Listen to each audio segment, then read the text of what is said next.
Hello students, welcome to today's class. In today's class we will study about group data. So in group data we will get two types of data. One is discrete frequency distribution and the other is continuous type of data, continuous frequency distribution. So today we will study about discrete frequency distribution. Discrete frequency distribution and median keneke calculate kora hoy aji ami hetu bishoye pohim. So discrete data ki koribo lage jikhini frequency dia thakibo frequency khini pura ami cumulative frequency uliabo lagibo. So in case of discrete data, from the frequency we have to calculate cumulative frequencies, and the value of the cumulative frequency corresponding to n plus 1 by 2 will be the median. Tamane ami ki koribo laibo cumulative frequency khini uliwar pisot ami frequency jikhini dia thakibo amar frequency khini ami total koribo laibo. He total tuk ami ki denote koru frequency total to hodai capital N diply denote kora hoy. তাৰপিছত হে capital N টুক তামানে frequency total টুক আমি +1 কৰি divided বাই 2 কৰিম 2 কৰা পিছত ইয়াৰ পৰা আমাক g2 ভ্যালু পাম হে ভ্যালুটো আমি কিউমুলেটিভ ফ্ৰিকোয়েন্সি খিনিত চাব লাগিব যে তাতকে ইমিডিয়েট ডাঙৰ ভ্যালু কি আছে Suppose যদি ইয়াৰ পৰা আমি ধৰি লৈছো ধৰা n+1/2 to যদি আমি ধৰা 30 পালো হল 30 পালো তেতিয়া আমি কিউমুলেটিভ ফ্ৰিকোয়েন্সি খিনিত চাম যে 30 কে ইমিডিয়েট ডাঙৰ ভ্যালু কি আছে যদি ধৰা 30 কে ইমিডিয়েট ডাঙৰ ভ্যালু যেনিবা 32 এ আছে তেতিয়া আমি হেতুৱে কনসিডাৰ কৰিম সো 32 ৰ এগেইনষ্টত যেটো x ৰ মান থাকিব হেতুৱে হ'ব মিডিয়ান সো যেতিয়া আমি এটা এক্সাম্পল টা কৰিম তেতিয়া ডিসক্ৰিট ফ্ৰিকোয়েন্সি ডিস্ট্ৰিবিউশনৰ মিডিয়ানটো কেনেকে উলাব লাগে বেছি ক্লিয়াৰ হৈ যাব so let's tech an example So I have taken this example. Find median from the following frequency distribution. So you can see here marks are given from 5 to 45 and against each mark number of students are given. Tamane 5 marks keta paise duta student 10 marks keta paise 5 ta student. So this is a type of this data is a type of discrete frequency distribution.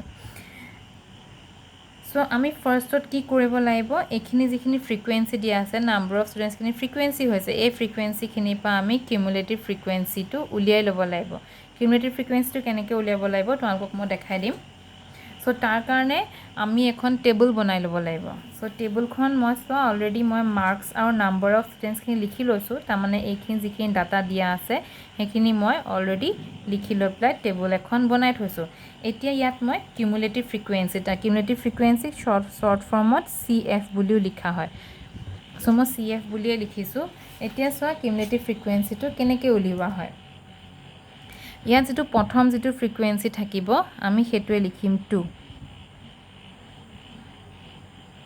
So first CF will be the value of first frequency. So here first frequency is 2. So the first CF will be 2. In the next CF will be 5 plus 2. We have to sum up this CF with the next frequency. 5 plus 2 means 7.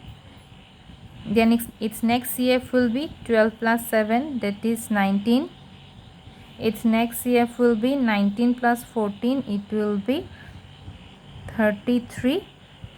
Then 15 plus 33, it will be 48. Then 48 plus 11, it will be 59. Then 59 plus 13, it will be 72. Then 72 plus 9, it will be 81. I think I have 5 10 5 5 10 15 20 25 30 35 40 45 51 eta velu nilikhilo neki baru ma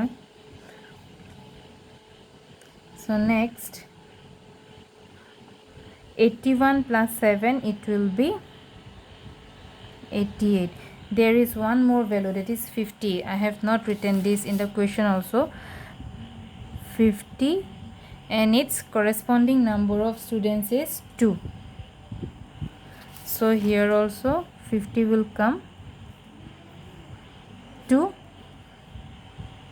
then 88 plus 2, it will be 90. So in this way you have to calculate cumulative frequency. এনেকে তোমালকে cumulative frequency খিনি উলিয়াব লাগিব। প্ৰথমতে কি কৰিবা, যেটো frequency থাকে হেতুৱে লিখিবা, তাৰ পিছত কি কৰিবা, প্লাস কৰি যাবা। ইয়াৰ লগত 2 লগত 5 প্লাস কৰিলা 7 পালা, আকৌ 7 ৰ লগত এটো frequency প্লাস কৰিলা 12 প্লাস কৰিলা 19 পালা, আকৌ 19 ৰ লগত 14 প্লাস কৰিলা, তেনেকে প্লাস কৰি যাব লাগিব। এই তেনেকে আমি cumulative frequency উলিয়াব পাৰো। তাৰ পিছত মোক ইয়াত কি লাগিব, frequency total to লাগিব, তাৰ মানে capital N to লাগিব, capital N, তাৰ মানে total frequency to মই কি পাম 90। ইয়াত যেটো থাকিব হেতুৱে হ'ব total frequency। তোমালকে এটা বস্তু চাব পাৰিবা যে তোমালকৰ CF খিনি উলোৱাটো কাৰেক্ট হৈছে নে নাই, শুদ্ধকে তোমালকে CF খিনি উলিয়াব পাৰিছা নাই, হেতু কেনেকে চাবা, তো frequency খিনি প্লাস কৰিলে যেটো টোটাল ওলাব তাৰ লগত এই লাষ্টৰ ভ্যালুটো মিলিব লাগিব। যদি হে নিমিলে তেতিয়া গম পাবা যে তোমালকৰ কবাত প্লাস কৰোতে ভুল হৈছে। So the last value of CF and the total number of and the total frequency is same. So now we will use the formula how to calculate, how to find median in discrete data. So median equal to value of n plus 1 by 2th item. This n plus 1 by 2. N plus 1 by 2th item. So it will be value of, in place of n we will write 90. So you will get 91 by 2. 91 by 2, it will be 45.5.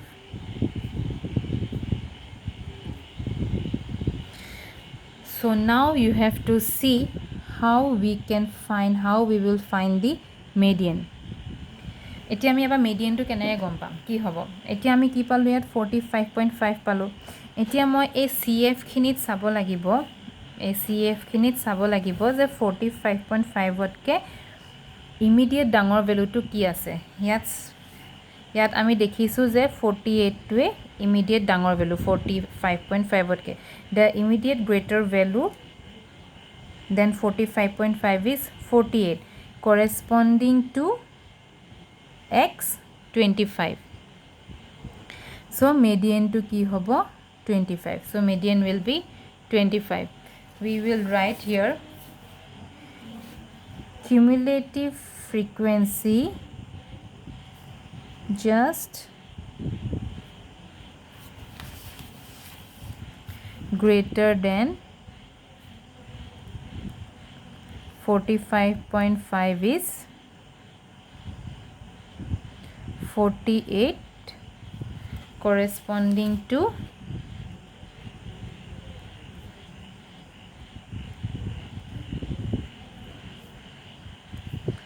x equal to 25. So therefore median will be 25. Okay, so in this way you have to calculate, you have to find median in case of discrete data. এনেকে তোমালকে discrete data ক্ষেত্ৰত median উলিয়াব লাগিব। So আজি কাৰণে ইমানে। In next class we will study about continuous frequency distribution.